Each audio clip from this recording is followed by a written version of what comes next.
사도신경으로 신앙 고백하심으로 9월 24일 수요일 저녁 예배를 하나님께 드립니다. 나는 전능하신 아버지 하나님, 천지의 창조주를 믿습니다. 나는 그의 유일하신 아들, 우리 주 예수 그리스도를 믿습니다. 그는 성령으로 잉태되어 동정녀 마리아에게서 나시고 본디오 빌라도에게 고난을 받아 십자가에 못 박혀 죽으시고 장사된 지 사흘 만에 죽은 자 가운데서 다시 살아나셨으며 하늘에 오르시어 전능하신 아버지 하나님 우편에 앉아 계시다가 거기로부터 살아있는 자와 죽은 자를 심판하러 오십니다. 나는 성령을 믿으며 거룩한 공교회와 성도의 교제와 죄를 용서받는 것과 몸의 부활과 영생을 믿습니다. 아멘.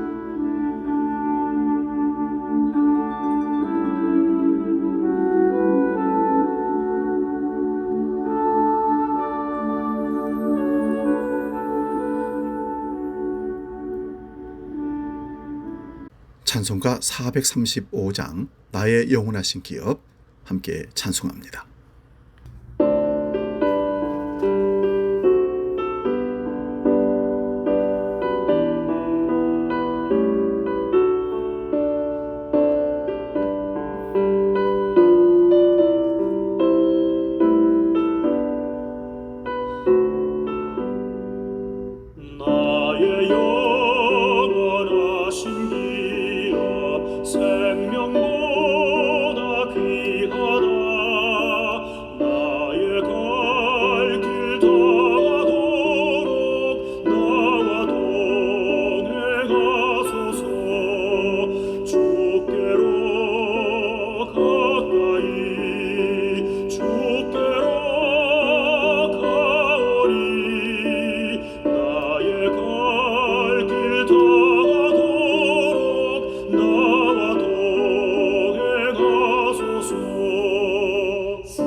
오늘 저녁 우리에게 주신 하나님 말씀은 구약성경 에스겔서 47장 13절에서 에스겔 48장 29절까지입니다.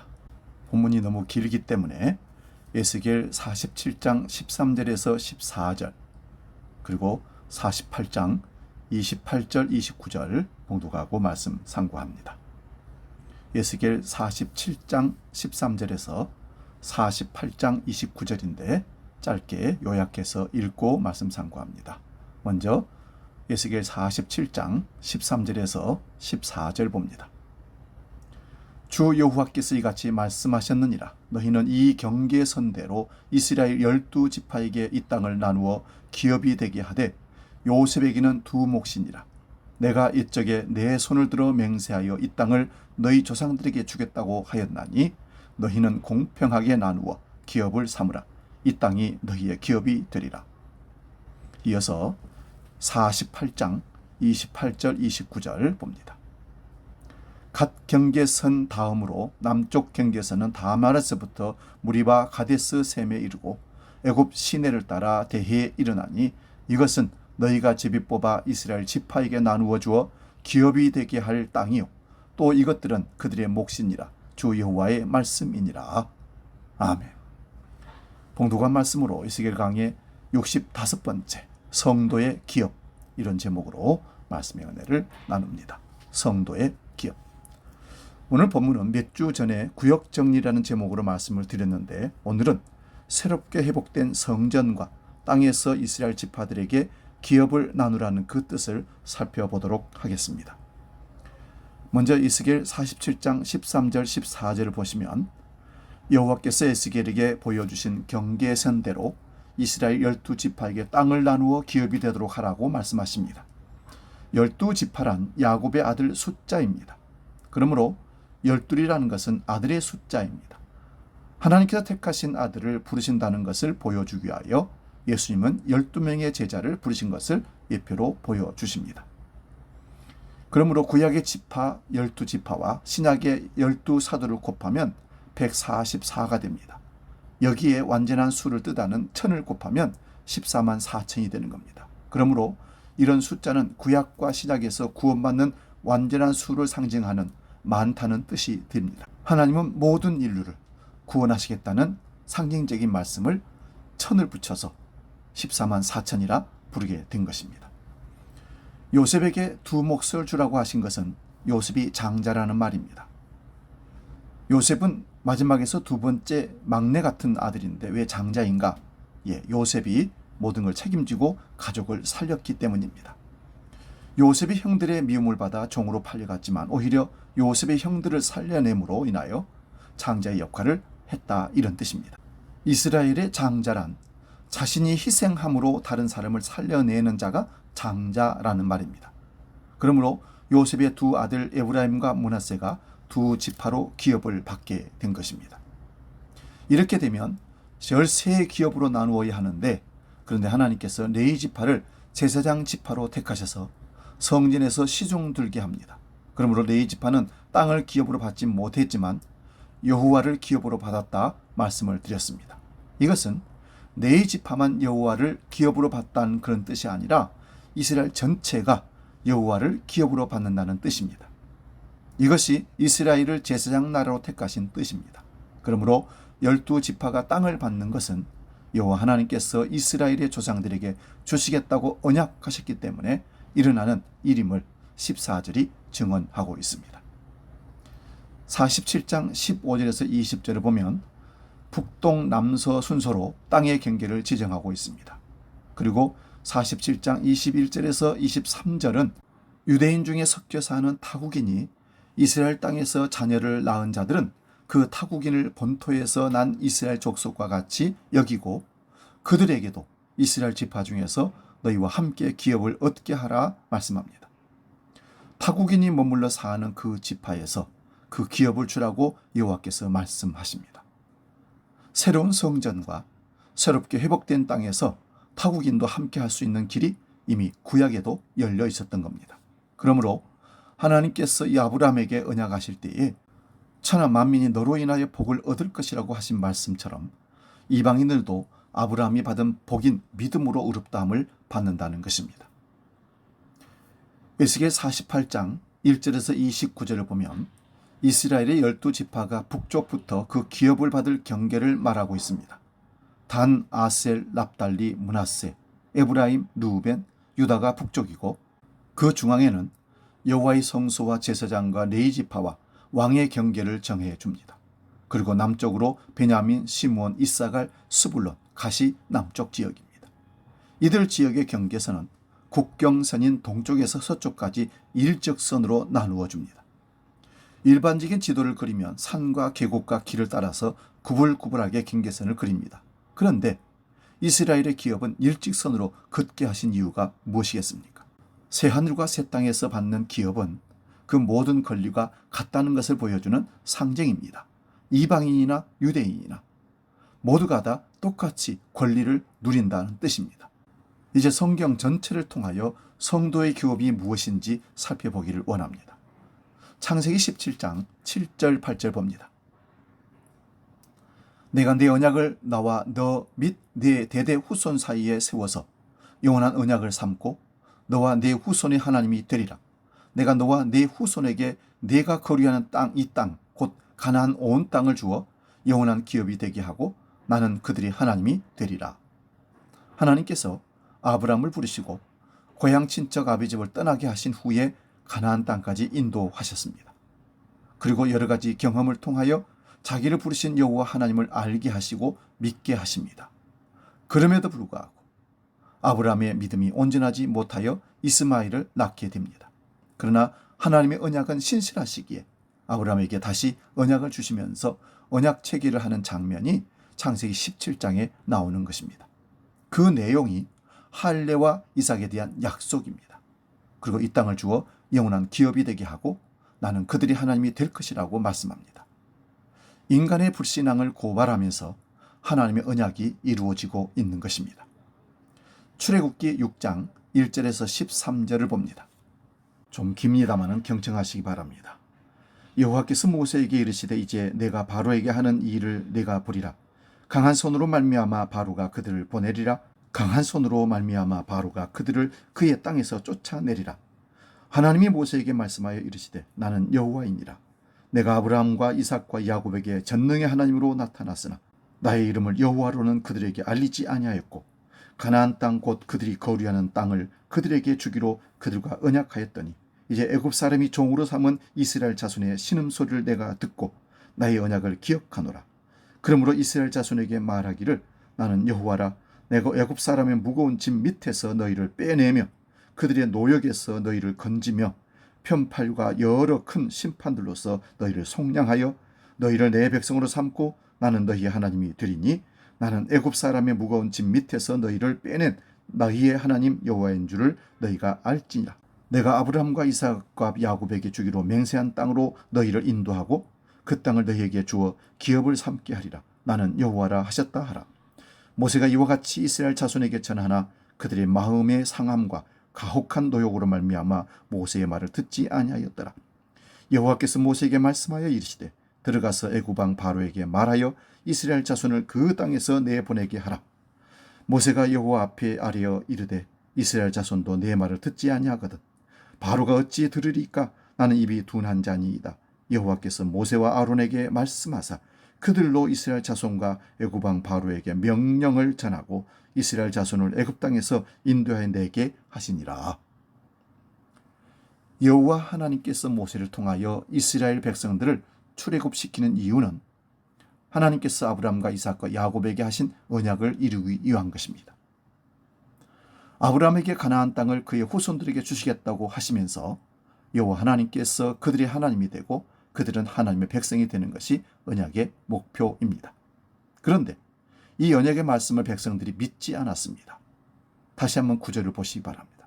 모세가 이와 같이 이스라엘 자손에게 전하나 그들이 마음의 상함과 가혹한 노역으로 말미암아 모세의 말을 듣지 아니하였더라. 믿지 않았지만 출애굽은 일어납니다. 출애굽기 15장 17절 18절입니다. 주께서 백성을 인도하사 그들을 주의 기업의 산에 심으리이다. 여호와여 이는 주의 초소를 삼으시려고 예비하신 것이라.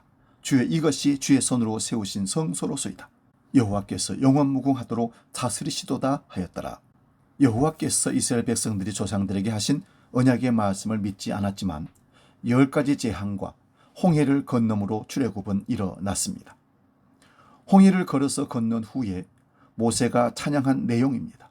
출애굽한 이스라엘 백성들을 주의 기업의 산에 심으시는데 그 이유는 주의 처소를 삼기 위한 것이라고 합니다. 그러므로 이스라엘 백성들이 출애굽한 것은 그들이 약속의 땅에 사는 것이 목적이 아니라 여호와의 처소가 되는 것이 궁극적인 목적입니다.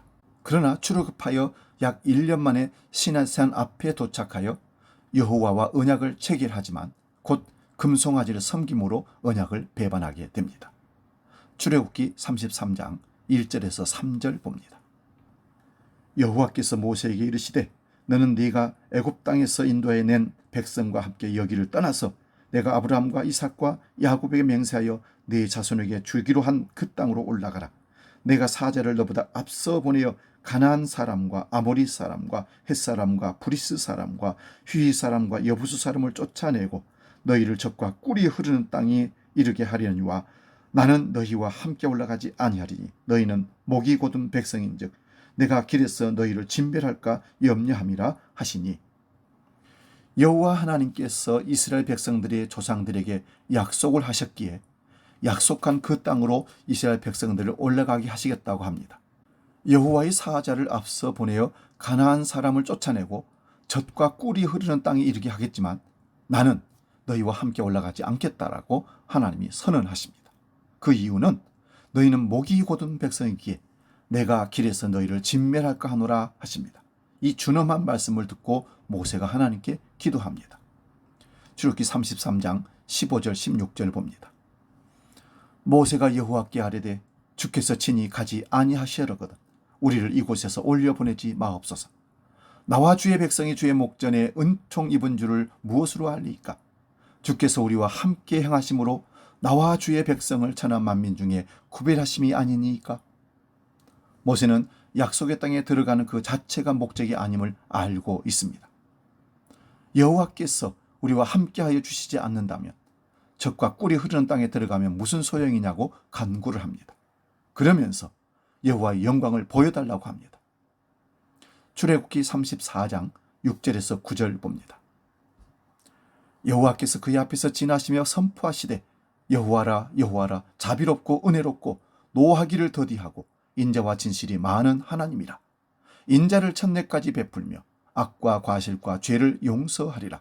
그러나 벌을 면제하지는 아니하고 아버지의 악행을 자손 3, 4대까지 보응하리라. 모세가 급히 땅에 엎드려 경배하며 이르되 주여 내가 주께 은총을 입었거든 원하건대 주는 우리와 동행하옵소서. 이는 목이 뻣뻣한 백성이니이다. 우리의 악과 죄를 사하시고 우리를 주의 기업으로 삼으소서. 모세가 급히 엎드려 경배합니다. 여호와의 이름의 선포 속에 보응이 들어 있습니다. 만약 보응하시면 다 죽게 되었기에 우리는 목이 뻣뻣한 백성이라고 하면서 자신이 은총을 입었다면 동행해 달라고 말씀으로 간청합니다. 우리를 주의 기업으로 삼아 달라는 간청입니다. 단지 자신들이 가나안 땅에 들어가는 것이 목적이 아님을 모세는 이미 알고 있는 듯합니다. 오늘날 우리가 예수를 믿는 것은 이 힘든 세상에서 구원받아 천국에 가는 것이 목적이 아닙니다. 그런 구원과는 세상에서 어려움을 당하면 모두가 다 꿈꾸는 구원입니다. 만약 그런 천국이라면 이 세상에서 아무런 어려움도 없이 행복하게 사는 사람들은 가려고도 하지 않을 것입니다. 그러므로 우리가 세상에서 부름받아 하나님의 백성으로 삼으시는 것은 내가 새하늘과 새 땅에서 행복하게 사는 것이 목적이 아니라 하나님께서 우리를 자신의 처소로 삼으시는 것이 목적입니다. 내가 천국 가는 것이 목적이 아니라 하나님께서 나를 처소 삼으시고 내 안에 거하시는 것이 천국입니다. 아무리 좋은 것이라도 내 사랑하는 이미 계시지 않는다면 그곳이 무슨 천국이겠습니까? 찬송과 가사에 내 주 예수 모신 곳이 그 어디는 하늘나라라고 우린 찬송합니다. 궁궐이라도 사랑하는 이미 계시지 않는다면 지옥이 되는 것이지만 초막이라도 사랑하는 주님이 계시면 천국입니다. 그러므로 이미 구약에서 출애굽의 목적을 모세가 알고 있습니다. 그런데 신약시대를 사는 우리가 예수님과 동행하는 것을 모르고 이 세상에서 잘 먹고 잘 살게 해달라고 기도한다면 그것은 바로 예수님을 버리는 길입니다. 우리 자신에게 조용하게 한번 물어봅시다. 거룩하신 하나님과 영원히 사는 것이 즐거움입니까? 부담감입니까? 우리가 평생도록 좁은 문 좁은 길이라는 신앙의 길을 따라 살았는데 그 보상이 하나님과 함께 사는 것이라는 것에 대해서 정말로 우리는 기뻐하십니까? 이것을 기뻐하지 않기에 예수님을 믿으면 세상에서 복을 받고 천국에서 큰 기업을 차지한다는 헛소리를 하는 것입니다. 우리의 영원한 기업이 무엇인지를 모르기 때문에 그렇게 얘기를 하는 것입니다. 민수기 18장 20절을 봅니다. 여호와께서 또 아론에게 이르시되 너는 이스라엘 자손의 땅에 기업도 없겠고 그들 중에 아무 분깃도 없을 것이나 내가 이스라엘 자손 중에 내 분깃이요 내 기업이니라. 아론은 네 지파입니다. 네 지파는 제사장 지파이기에 이 땅에 기업을 주지 않습니다. 그 이유는 여호와가 그들의 기업이기 때문입니다. 그런데 네 지파만이 아니라 이스라엘 나라 전체가 제사장 나라로 부름을 받았습니다. 그러므로 이스라엘 나라 전체가 땅의 기업이 아닌 여호와가 그들의 기업임을 보여주어야 하는 나라입니다. 열왕기상 8장 53절을 봅니다. 주 여호와여, 주께서 우리 조상을 애굽에서 인도하여 내실 때에 주의 종 모세를 통하여 말씀하심과 같이 주께서 세상 만민 가운데서 그들을 구별하여 주의 기업으로 삼으셨나이다. 솔로몬이 성전을 건축하고 봉헌하면서 드리는 기도의 내용입니다. 애굽에서 인도해 내신 이유는 세상 만민 가운데 그들을 구별하여 주의 기업을 삼기 위한 것입니다. 그러므로 이스라엘이 주의 기업이 되기도 하지만 이스라엘의 하나님이 이스라엘의 기업이 되기도 합니다. 시편 33편 10절에서 12절입니다. 여호와께서 나라들의 계획을 펴하시며 민족들의 사상을 무효하게 하시도다. 여호와의 계획은 영원히 서고 그의 생각은 대대에 이르리로다. 여호와를 자기 하나님으로 삼은 나라 곧 하나님의 기업으로 선택된 백성은 복이 있도다. 여호와께서 나라들의 계획을 폐하시고 민족들의 사상을 무효하게 하시는 이유가 무엇이겠습니까? 그들의 마음과 생각이 어려서부터 항상 악하기 때문입니다. 선악과를 따먹은 후손이라서 그렇습니다. 그러므로 여호와를 자기 하나님으로 삼은 나라 곧 하나님의 기업으로 선택된 백성은 복이 있다고 하십니다. 이들에게 하나님께 주시는 기업이 무엇입니까? 갈라디아서 1장 4절입니다. 그리스도께서 하나님 곧 우리 아버지의 뜻을 따라 이 악한 세대에서 우리를 건지시려고 우리 죄를 대속하기 위하여 자기 몸을 주셨으니, 예수를 믿는다고 하면서 이 악한 세대가 원하는 것들을 추구한다면 그것은 목적을 잘못 잡은 것입니다. 예수 그리스도가 우리에게 주어진 하나님의 기업이라는 것을 기억하시기 바랍니다. 그러므로 하나님의 계시가 밝히 드러낸 신약시대를 사는 우리들이 하나님 앞에서 받을 기업은 너무나 분명합니다. 아브라함에게 여호와 하나님께서 내가 너의 방패요 지극히 큰 상급이라 하신 말씀처럼 예수 그리스도가 우리의 상급이며 기업입니다. 에베소서 2장 20절에서 22절입니다. 너희는 사도들과 선지자들의 터 위에 세우심을 입은 자라. 그리스도 예수께서 친히 모퉁이 돌이 되셨느니라. 그의 안에서 건물마다 서로 연결하여 주 안에서 성전이 되어가고 너희도 성령 안에서 하나님이 거하실 처소가 되기 위하여 그리스도 예수 안에 함께 지어져 가느니라. 유대인이나 이방인이나 간에 예수 그리스도의 피로 한 새 사람을 만들어 아버지께 나아가게 하시는데 그 목적은 성령 안에서 하나님께서 거하실 처소가 되기 위하여 그리스도 예수 안에서 함께 지어져 가는 것입니다. 출애굽의 목표가 하나님의 거처가 되는 것처럼 예수 믿는 자에게 예수 그리스도가 우리의 영원한 기업입니다. 예수 그리스도를 영접하고 우리 마음에 하나님 나라를 이루고 살아간다면 그게 바로 주님이 거하시는 천국이요 거기가 기업입니다.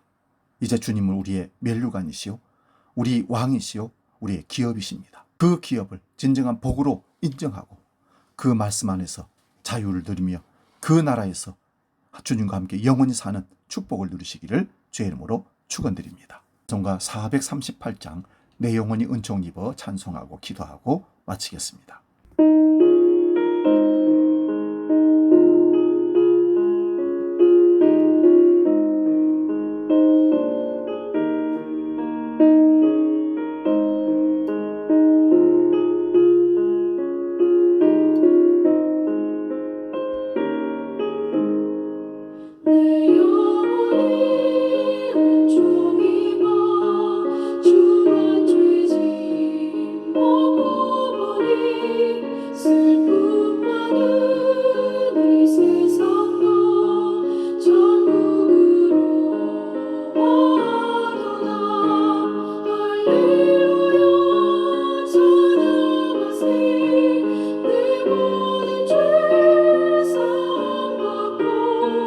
주의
하나님 아버지, 성도의 영원한 기업은 예수 그리스도이심을 우리 확실히 믿게 해주셔서 감사합니다.